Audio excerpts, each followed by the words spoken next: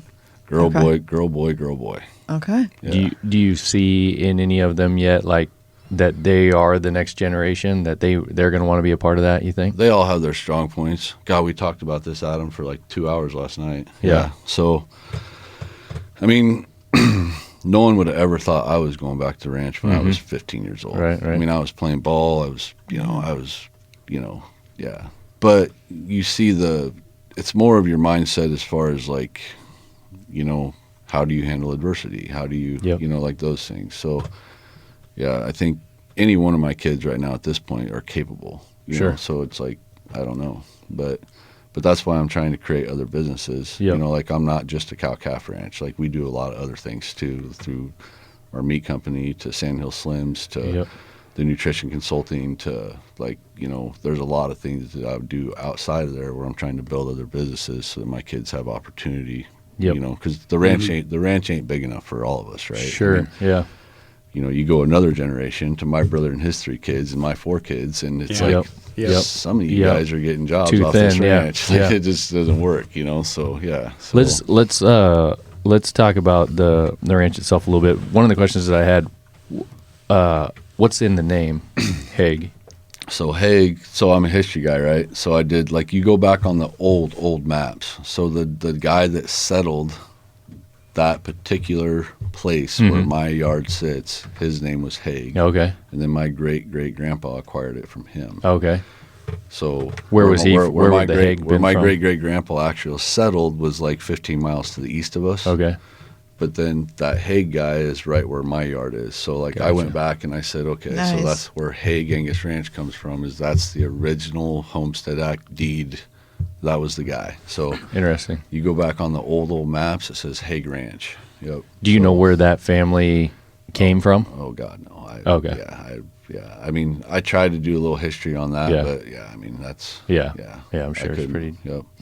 So what, you had talked a little bit about this earlier, that you guys do some things different and that kind of stuff. What's different about your ranch that that you would consider in how you run and how you raise animals compared to what we're typically used to seeing? So, one of the big things I'd say, we started the seed stock side of things, right? So raising bulls, obviously, because not everybody raises bulls. Yep. There's a lot of seed stock producers, so we did that. Obviously, is the biggest jump, right?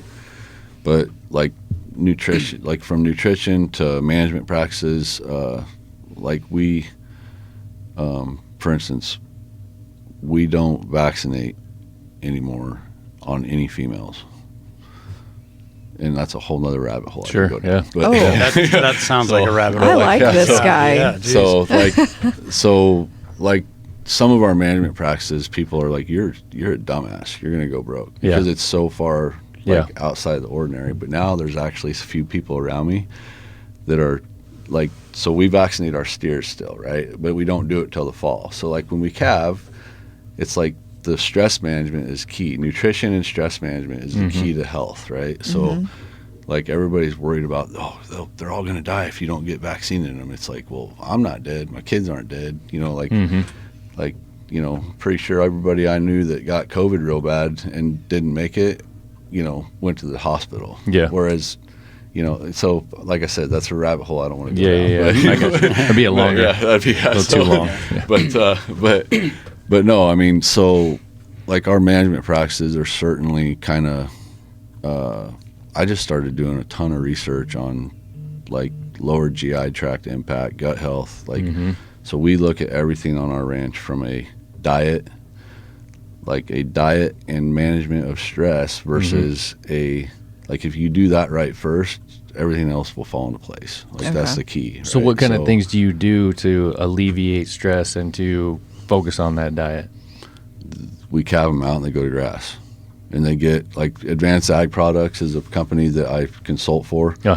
We have the first, essentially it's the first, I guess I'll give them a little shout out to AAP, Advanced Ag Products, but we have a product called BioReg. BioReg is, essentially, it is the first, Kevin's the first guy that I know of in the world that has a coating technology that gets essential oils into the lower GI tract. Okay. Nice. So it's a game changer. Like Okay. once people figure out what this shit does. So it's a shot or it's like a No, liquid? there's a lot of different delivery methods, forms. but feed. It's feed. Oh, it's feed. Feeds. I got you. Lower GI. So Okay. it's So they're eating consumed. it. Yeah. Yep. Whether it's through a water soluble form or through pellets or through lick tubs or through but the biorig. We have a lot of different delivery methods that we get it into the animals.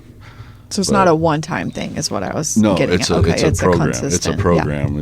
It's like taking your daily vitamins. Yeah. Only it's yep. So Okay. yep. But yeah, so that's a cool thing that I got. I actually just started that just in the last couple of years. That's kind of so now I'm the Great Plains territory guy for that company. So I cover Kansas, Nebraska, Colorado, Wyoming. So I do a lot of traveling for the nutrition consulting deal. So Nice. yeah. Yeah. I'm like 120 to 130 hours a week minimum. Oh God. So you don't sleep much. Like We need to get we go. We go. need to get yeah. you in touch with some of the cattle ranchers that we work with and handle merchandise for, these social media guys. Yep. Because there's a few of them that like they've got some pretty good sized operations and they'll run stuff like that. If it's something they believe in, then they get to the masses, via YouTube and whatever. So Exactly. kind of a cool setup. But yeah, so those kinds of things, like the diet. Talk about the diet a little bit. Well, so for one thing, we pretty much try and stay all the word all natural is a very widely misused word. Same with organic. Like I get a kick out of like these organic farms. It's like, well, pretty sure cross-pollination is a real thing. You're right. Your little 40-acre farm in Iowa is surrounded by sons of bitches that ain't. So it's not organic. Dude, we know cross-pollination is a thing because didn't they just tell us that all this dirt all over all of our cars is from Texas from the last snowstorm? Have you heard this? Yeah, I heard that. Yeah. That traveled all the way from Texas. So the field doesn't even need to be next to your field. Yeah, it can be states away. Yeah. Well, I mean, some of those rules too. It's just so like we feel that like we try not to feed any, like we try and stay away from GMO feed sources. Sometimes it's impossible, right? I mean, like it's taken over everything, so it's hard to, but we try and stay GMO free. We we want to be as close to I try and keep things as close as to what I think God had a vision for it for, like what was it like, what did God's original intent for food production, what did it look like? Like when the disciples were herding sheep in Israel, like what did they, you know what I mean? Like it was pure, right? It was, so like that's my, like I try and just like keep it as simple and common sense as I can. Like don't overthink something that can be simple. Yeah. And I think a lot of producers just overthink it. Think how many steps you're already there when you took a bison and now you've bred it down to a nice little Angus black cow. Yeah, you know what I mean? So you're already a little removed. Now you just like let them be cattle. Like they are a ruminant grazing animal. Like they're not designed to, like, I grant it. Now we need feedlots. There's no way we can, we can't feed 300 million people. What they don't all eat beef, but you know what I mean? Like you can't, we need commercialized industry to a certain extent, but to me they could do it more efficiently, I guess. In some sectors of it, if that makes sense. By simplifying it. By taking a bunch of this bullshit out of the equation. But see, a lot of people profit off that bullshit. The bullshit. Like there's been trillions made on the bullshit. Pharmaceutical. Like, I mean, I didn't know you wanted to go there, but think of all the shots that I take that I don't need to with cattle. It's like, just shoot them up. And I'm not saying I'm against vaccine, but like Jesus, like one shot and a booster. Like I know guys that vaccinate their fucking cows like 7-8 times a year. It's like, wow. Oh. You talk about stress management. Go take that bitch out of her natural grazing environment with her calf, bring her into a corral, run her through a chute, and then have her calf sorted off every time you do that. And it's like it's just common sense. Like stress. Like stress is the biggest. Like stress is huge. Like if you're stressed, you're not healthy. Right. So I mean, just that. Like think of it. Take it to its simplest form of just that, and it's like let them go be cows and spread out and graze and let what God created them to do with a rumen. Yeah. And a lot of the other shit will just go away. Let their natural defense mechanisms work. Their own, their own immune function response, their own, and that's for the products that I sell. I deal, through AAP. Those essential oils in that lower GI tract, they build that immune function response. Do you think that where you're located, so we'll call it in the Sandhills of Nebraska, you're in western Nebraska, right? That you have an advantage with that ground and with what naturally grows there and what the animals have to eat?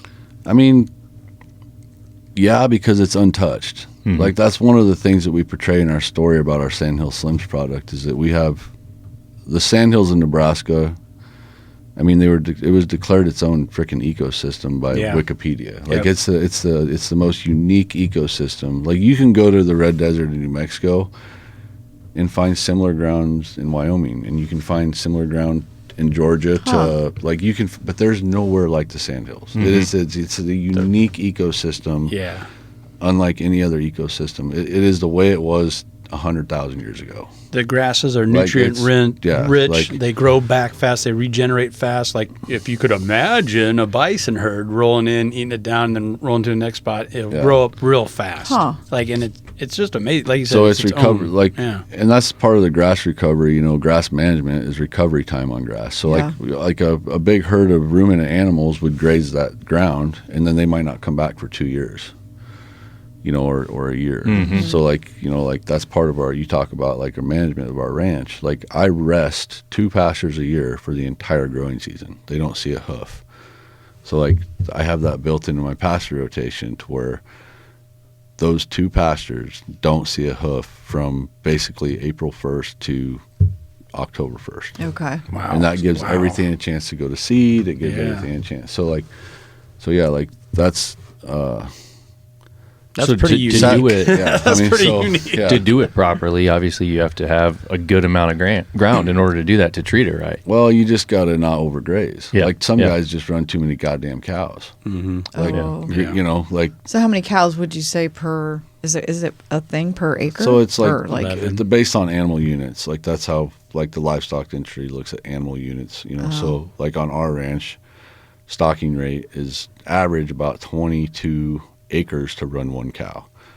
Whereas if 22 acres for 1 cow? For year-round basis. It's closer to 10 or 11 for your typical, wouldn't you say? Yeah. So no, like actually I actually have a lower stocking rate because of that management system I have. So I actually run I'm at about 14. But because of how I manage the grass, I can run more cattle.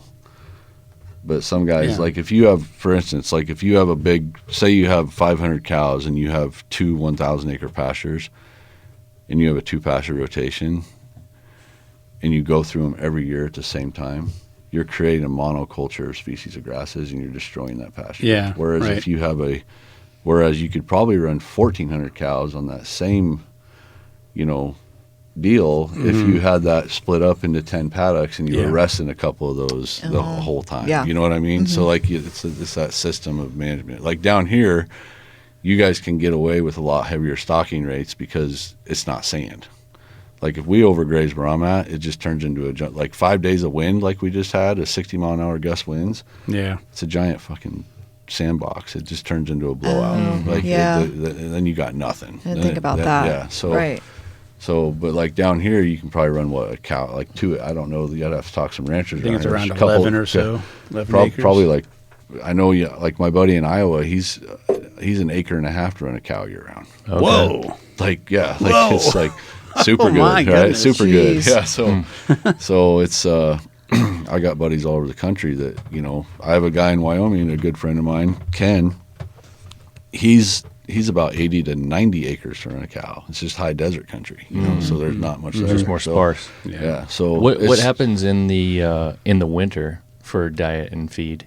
So we put up hay bales off of our meadows. Okay. Yeah, so we have the sub-irrigated meadows that produce a lot of tonnage in those low floodplain meadows, the sub-irrigated meadows. So we cut that for hay and put it in bales. Yep. Okay. Yep. I mean, these are calling my name.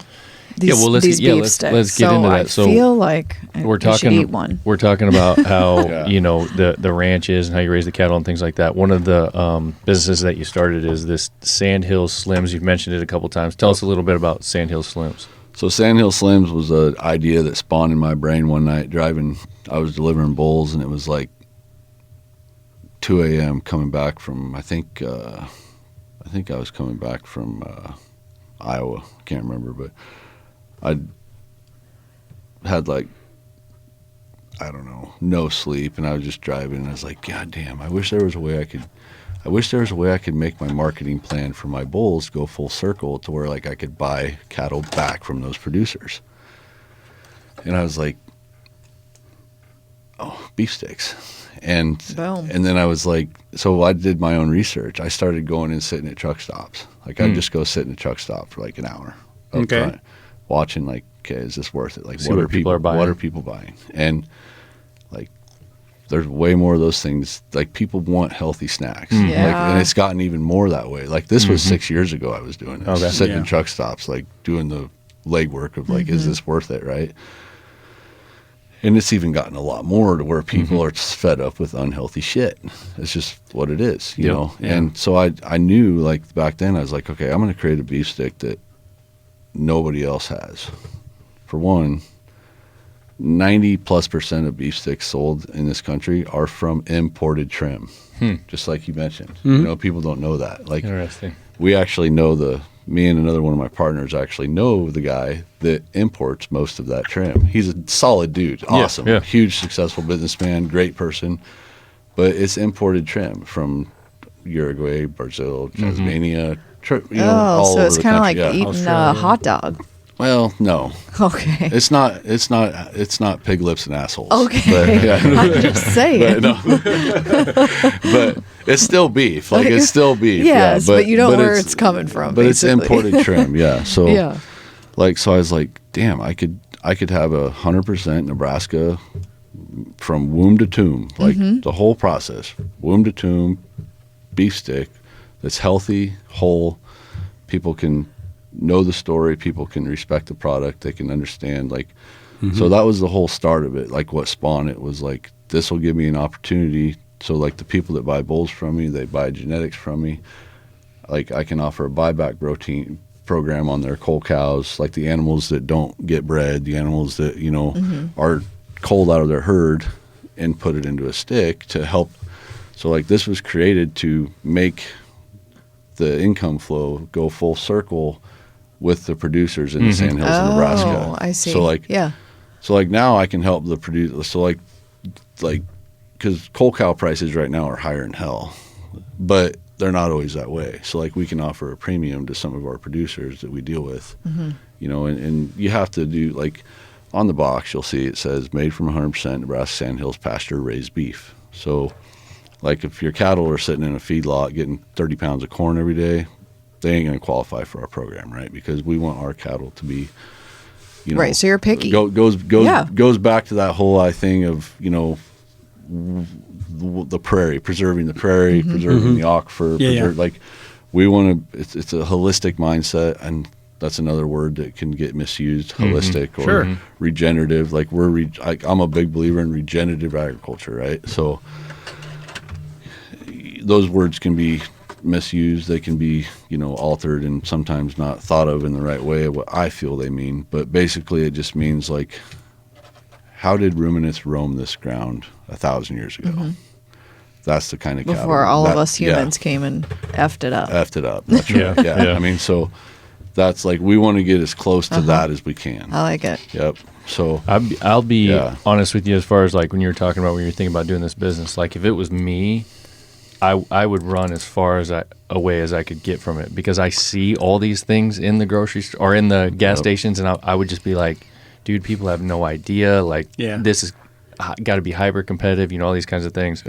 But when I look at the way that you guys did it, it makes me second think it, because I've been just like everyone else, like you're saying, lately paying more attention to what I'm eating.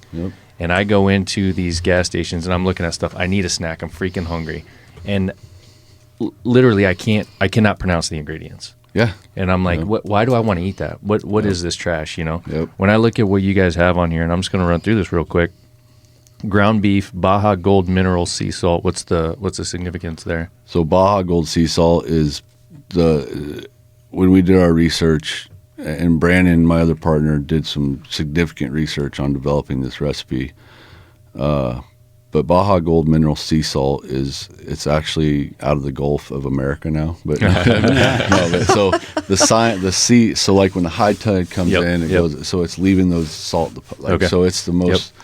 It's the highest trace mineral salt that I know of, or we could find. Like it's the purest. It is the purest form of sea salt you can get, even way more so than even, like your pink Himalayan or any of that crap. So like it's a very, very high quality salt. So the salt is doing work for you as well, not just the beef. Encapsulated citric acid, celery juice powder, garlic powder, mustard powder, onion powder, paprika, black powder, cayenne pepper powder, turmeric, and oregano.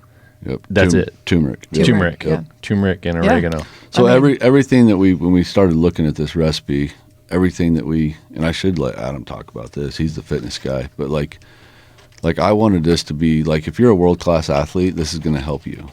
If you're, like just a kid that, or a 50-year-old housewife that wants to, do a meal replacement, it's going to help her lose weight. It's going to, so like this was developed like this, and more importantly than even those high-quality ingredients is what we didn't put in it. Yes. No MSG, no nitrates or nitrites, no gluten, so they're celiac safe. So there's no allergens in it.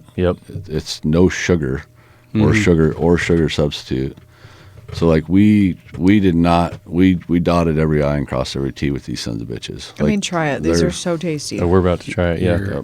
One of the things I thought about when Adam had first given me one of these, I thought to myself, man, it's missing all these things, and all those things that are in all of the other sticks must be there for a reason. Like these things are probably going to taste like crap or something. I don't know what. Like it's going to be very bland or whatever. Yeah. Then I had it and I was like, whoa, why do all of these other sticks have all this stuff in it? Because they don't need it. This is great. Yeah. Makes them cheaper. Like there you go. Yeah. Like it's just like quality costs. Like I don't give a shit what you do. Yeah. Like these are not a cheap stick. Right. Like these are a high quality and high end stick made from the best cattle, in my opinion, in the world, out of the Sandhills, Nebraska, that are free range, pasture raised beef, loaded with the best damn ingredients you can get your hands on. Well, there's an awakening to that too. Like the food pyramid was a lot of bullshit. Yeah. The new one's maybe just as bad. And then here you're seeing a bunch of 0% total sugars, 0 grams of trans fats, 0, 0, 0, and you're saying no MSG, no nitrates. That's what people want. And people are much more conscious of that now. Look at cancer. Like take cancer. What feeds cancer? Sugar. Yeah. Or sugar substitutes. That exactly. puts it on a fast track. So like you look at stuff like that, like, it goes back to my comment earlier in the podcast of, our entire freaking healthcare system is in shambles because of one day people decided that they wanted all this processed shit. Right. And I don't know if people even decided that they wanted it. It just got created and it got put on you. Like, and go to Europe, go to some of these other places. Yeah. That, like a bottle of ketchup in Europe, it looks completely different on the freaking ingredients. Yeah. It's the same Hunt's bottle, same freaking brand name, same shit, but the ingredients are completely different. I mean, we're all guilty of eating bad shit and drinking stuff that we shouldn't. But I love Busch Light and I love M&Ms. I mean, shit. I mean, you have your vice, right? Like, it does feel like we lost a little something. They got rid of E40 or whatever it was on the M&Ms. Like, no, it's not as bright. Red 40. Yeah, Red 40. Yeah, Red 40. Yeah, but these are so good. So we're trying them right now. There's a website. Where do people get these? Yeah, we'll pull that up. I just wanted to say, like, number one, when I open it up, I can smell it, and it smells good. It smells like something that I would make at home. The flavor's good. I've had these in the past, so I can say that, like, I've also had the junk at the gas station. Right after I eat it, hour later, whatever, I'm burping it up. I can taste it again, whatever. With these, I don't. This is just like I'm eating something at Are home you that I talking made. about the one that starts with an S and ends with a J, or we're not It dropping could names? be. Yeah, it could be. There's a lot of Okay. different ones out there but you can tell if you pay attention to your body, you can tell what you're doing. Yeah. You know your body's telling you like, I can't even dude, this eat stuff some of the other this stuff ones. isn't right. The flavor on this is not overpowering, and that's why I'm not burping it up later. But it's good. It's there. Yeah. What do you think? Well, I can tell you, Adam, he's being honest right now because he actually said this stuff in Broken Bow, and he gave us our first stick after you left the room.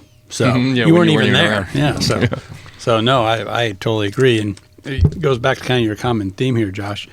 Less is more in a way. Yep. If you can cut out all that other stuff, the just beef is good. I mean, that's the thing is, I'm a big fan of simple. I mean, the KISS theory, right? Keep it simple, stupid. Just keep it simple. And like, it was. I will say though, it was very difficult to make a beef stick that was shelf stable without all the shit in it. Yeah. Like we put a ton of money into figuring out how to do this. Because because guys will use cherry powder. They'll use like the all natural brands. Will use and the organic brands they'll still use some kind of substitute, and figuring out how to do this without even any sugar substitutes or anything like that. Right. Yeah. Like we still had to get the pH. Like the one thing, and we actually already. So the one thing on here that we really, really were trying to figure out, and it's not like it's. I mean, yeah, it sounds encapsulated citric acid. That's like you can't do a shelf stable product without some kind of you got to get the pH. That's for the pH balance, right? So so that's the one thing where it's like we just it was really unavoidable. But Brandon, in his research, we actually did find another product that is a more pure form of a pH reducer. It's out of Europe. So you're going to use that. So we will, but the problem is that when you see it on the label, it says natural flavoring. So that's how they label it, like the USD, that scares a lot. Like when you say natural flavoring, they're like, well, what the hell is that? So like until people get educated, like that'll come. Like we're gonna obviously we had to get these things off. Like I'm not a wealthy man, so like I have a lot of invested into this. So like we had to get something launched and get rolling with it to start to get some cash flow going. Yeah, I think this is great. Yeah, so but we made it as pure, healthy, and like we feel we have the cleanest stick on the market. Okay, because that was going to be my other question. Yeah. Is there somebody else that's a big brand out there that has a clean stick, or not really? Yeah, there are. Okay. There's I have buddies in the space. Okay. So in fact, one of the guys that is in the space that built a huge successful business, I got him started in the cattle industry 20 years ago. Oh. So yeah, there you go. And then he built a successful brand name beef stick company and sold it for big bucks, and this has been an ongoing thought of mine now for 7 years, and finally I finally came to the conclusion that I'm so busy I can't do this by myself. So that's when I brought Adam on, and I got 2 other partners, and we decided let's collectively get this thing done. Okay. I can't. You just don't have enough time in the day. I can't. There's between the ranch and everything else, there's only so many, and I try to be a family man too. Like as soon as I get done here, I'm busting ass to Western Nebraska to watch my daughter in a band. She's honors band, so it's like so. It'll be 85 on I-80. Oh, shoot. Yeah, we're probably pushing it. No, you're good. Don't worry about that. You've realized that you've got something that is worth putting that investment in terms of like bringing some other folks in and just figuring out how to make this work. It's worth the effort. Well, the thing is it's really making people. It's more than just a beef stick. Like that's what we say. Like Sandhill Slims, more than just a beef stick, because we're not just about a healthy beef stick. We're about preserving the prairie, livestock management, like making people understand, fall in love with the Sandhills rancher and what we do to provide that food. Yeah. Like this is coming from cattle that are your neighbor, the person in the Sandhills that's out there, so like this is, it's more than a beef stick. Like we want to preserve the aquifer. Like we're regenerative ranchers. Me and the people I source beef from, Like, we're all about preserving pasture, making the soil better, you know, making our livestock better, you know, just enhancing life in general. Yep. You know, like one of the things I say in my mission statement is like, we want to preserve life and preserve life and build up God's creation and be stewards of it. Whether we're talking about the little microbes that are microscopic to the butterflies, to the deer, to the, like, that's what we do. Like that's what God called cattle ranchers to do. Like, we care about all life. You know what's funny to me? Hopefully I'm not stepping on my own dinger with this, but oh God, I think it's kind of funny. You come walking in and like, you're so unassuming in terms of these things that you're talking about. So I think what people are taught to think about someone who's concerned about all the things that you just thought about, you don't look like that to me visually. I'm not. So let me get to where I'm going, because I'm probably sounding like an asshole right now. So you walk in, you know, you're Copenhagen dipping, you're a Busch Light guy, you're a big dude, you know, you're a college sports player, all these kinds of things, and you're like, this guy, this rancher, you know, he's your typical rancher. He's out there beating cattle's ass and kicking them around and running them to market and you know, just making as much money as he can and all the things. And then we go through all these stories and we go, no, actually, this dude's like kind of a little bit of a softie. He's a gentle giant. Yeah. He's into all of these things, and then when you hear the stories behind them and you realize, you know, how all these things work and how this all comes together, it makes you want to be a part of it or want to partake in it, you know, so much more. Yeah. If that, hopefully I brought all that together. No, I totally agree. Like, I don't know. I feel like we're aligning here with a lot of things. Well, I don't know. There's just something about it. I was like, oh man. Well, the goal is really to make people, like, when I first started this, honestly, like, some of the people we have doing marketing for ourselves I was like, I don't even want people to know my name. Like, I don't give a shit. Like, I'm doing this for the rancher and the, you know, and they're like, Josh, you have to tell that story. I was like, well, fuck. There has to be a name, right? Yeah. People have to have to feel some kind of connection to it, for sure. But that whole story too, and that whole story, you haven't even touched on how healthy this is compared to the alternative. And we say this all the time, especially on like the hunting front. Nobody cares more about the environment, the habitat, than the rancher, than the farmer, than the hunter. You know what I mean? So like that gets lost in it too, where Disney movies from a long time ago, the hunter's a bad guy that just wants to kill everything with a gun. Right. No, that's so far away from what's really going on so many fronts. And you're a big burly baseball player, you know, and you're a cattle rancher, and so we just put you in this box and we know what you're all about. Well, no, and that's where I love doing this. We actually get to hear it firsthand that no, this guy cares about the environment. He cares about the well-being. These sticks, animal welfare. Yeah, they're animal welfare. They taste. Big reason they taste so good. I believe in that stuff. Now that sounds a little foo-foo, but I think there's a lot to it. No, that's what I'm saying. It's all good stuff. Like it's like you're kind of organic-y, but not using that God-fearing, like all these things. I mean, who wouldn't want this? Yeah, but so it's you know,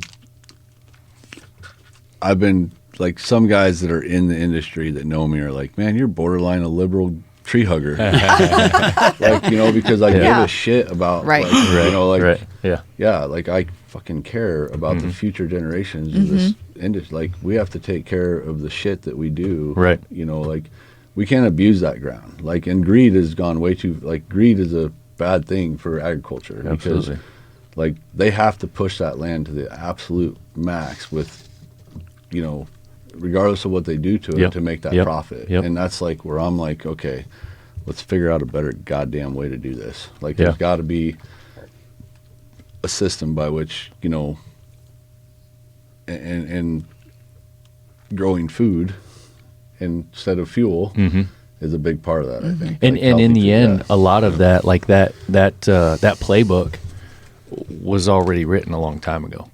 We've just gone so far from it. We've strayed so far from it. And you're bringing a lot of that back. Yes. I mean, that's the goal. The goal is to make the consumer understand that, you know, and every farmer and rancher I know loves his land, loves his cattle. Like, there's, like, you'll get shot if you mess with that.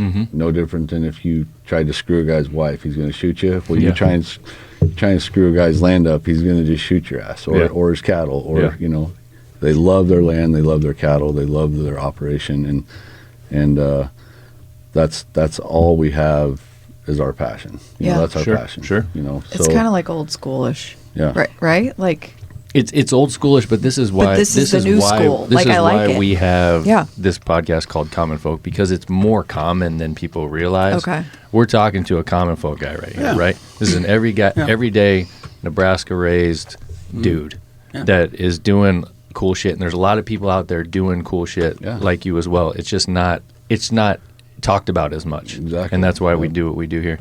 Before we close with like where to find and all these kinds of things, I just like to ask people sometimes, is there anything that you want to talk about or wish that we had asked you, or maybe you thought coming in here like, there's a couple of things I want to cover, anything that we missed? Ooh. He's going to push the mic over to Adam. Nope. No, come on, Adam. Okay. We've heard from Adam. We know him. No, but I mean, honestly, I think appreciate you guys having me in here to do this. Obviously, when you're building a brand, you need these kind of platforms to build it. You know, nobody knows jack shit about Sandhill Slims or even what it is. But, obviously getting into these venues where we have a platform to get this brand out there, because we do feel that like if you want a good healthy snack that is 100% Nebraska from womb to tomb, like it's to my knowledge, it's like there's other people that are doing a healthy beef stick, but they don't. This is different. This is different.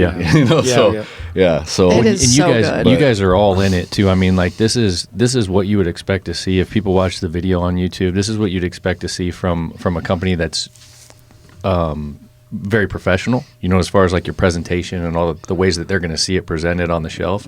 So this isn't like some fly by night side project that you're trying to do. This is It's not full in like on. Ziploc baggies. That's what I was thinking. like that was like our logistics guy Ryan in Iowa. He's been probably with me as a partner the longest, and like that was one of our struggles, was like we have to find, like logistically we have to get in the right venues to go to 300,000 to 400,000 packages a month, and that's like no little small smokehouse in western Nebraska can handle that kind of volume. So we had to so this time when we launched it, I told Ryan and now Adam and Brandon, I said, I'm not screwing around this time, guys. This time it's like we're not, like we're going big or we're going home. Like this is we're going to do this right. We're going to do it big. And if it don't work, then you tried. Then I'm done with it. But at least I'm going for it this time. So So the website is sandhillsslims.com. That's where you can go on. You can directly purchase there. Is that where you would point everybody if they're interested? Sandhillslims.com is definitely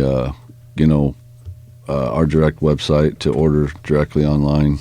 We have we have different amounts you can get, but like our best value is the subscription, where like every month a 30-pack shows up at your door. And now is this a 30-pack? No, so this is like our wholesale caddy. So this is what you'll see in the store. Yeah. Okay. Duh. So like when you go on our website and order from our website, sorry, you're not going to get a pretty caddy. You're just going to get a nice bag, with the product shipped to sorry, you. not sorry. Yeah. But so like this is just for like storefront stuff. So do you have it in some stores? Yeah. Around you guys? Yeah, that's in different locations, and hopefully, like one of the places that we'd really like to get hooked up with is Cashway Distributing. Obviously, they're a Nebraska company. We're like if we could get in with Cashway.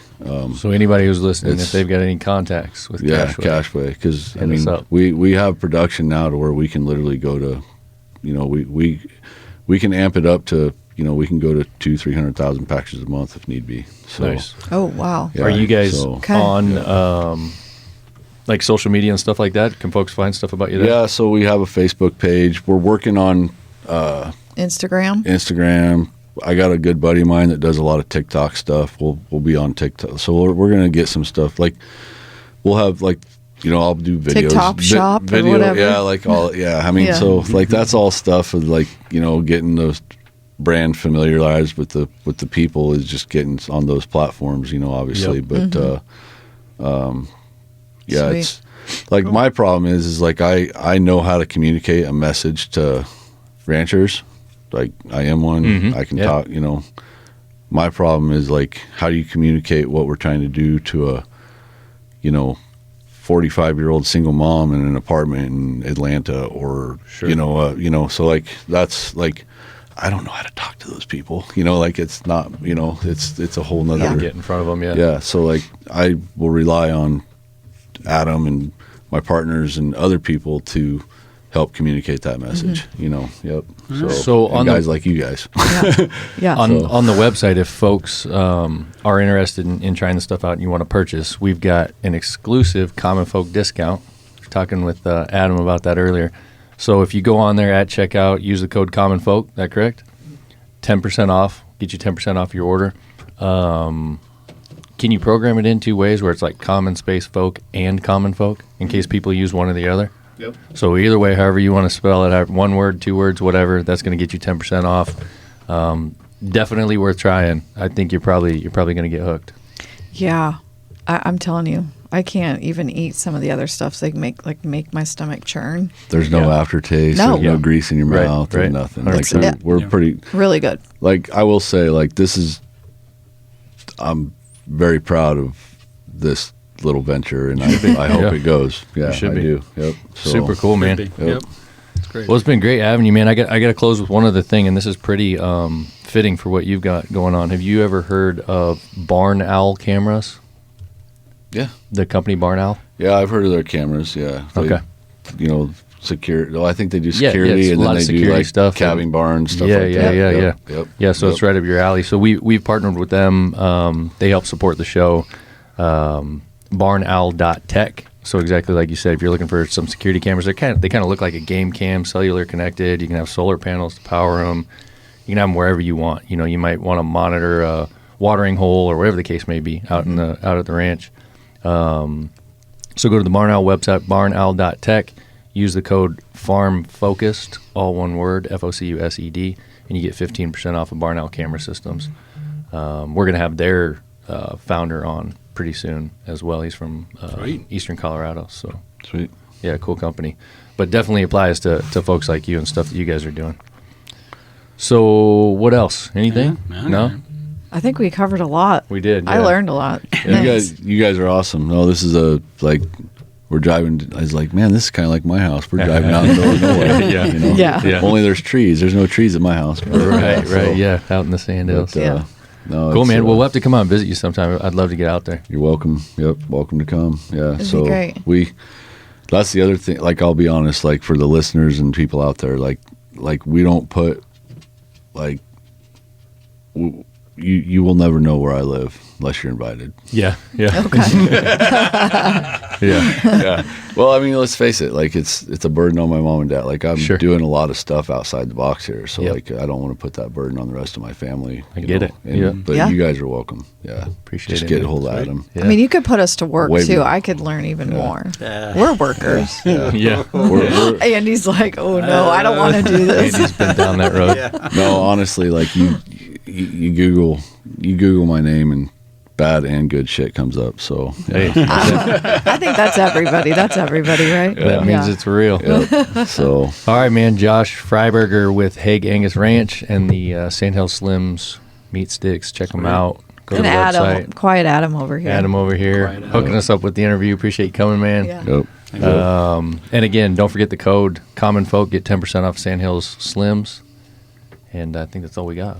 Sounds good. All right. Later. Appreciate you guys. Peace. Appreciate it, guys. Thank you.